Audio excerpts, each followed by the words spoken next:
Very latest in the Red House. After nearly a week of protesters blockading part of North Mississippi Avenue, that road is back open. And as we've been reporting to you, the people there were trying to stop a court-ordered eviction of the Kinney family from that home.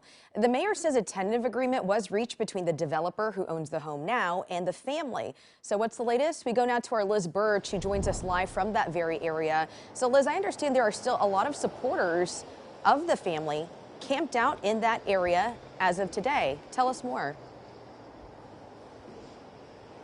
Elizabeth, that's exactly right. Just because the barricades are down on North Mississippi Avenue certainly doesn't mean this occupation is over. And we see tons of graffiti, like the graffiti here on the side of the Head Start Center on Skidmore. I want to talk more about that in a moment. But first, let's show you some video from today that shows the area surrounding the Red House. Supporters said in a statement that they would continue to occupy the area and denied that the developer had reached out to the family.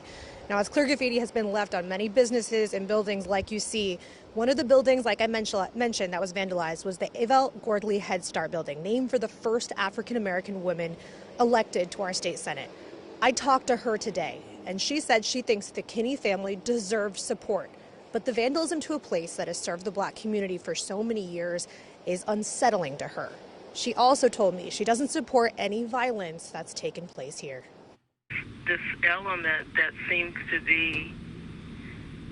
to have taken root in our community, this element that uses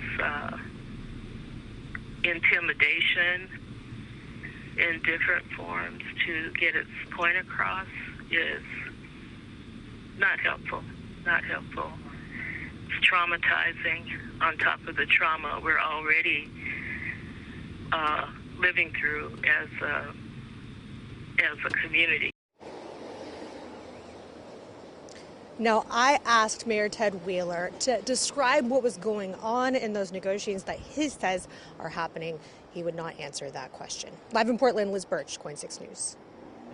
It's going to be interesting what the final resolution of this is. Remember, the judge didn't buy any of the family's reasons for why they should stop the eviction. All right.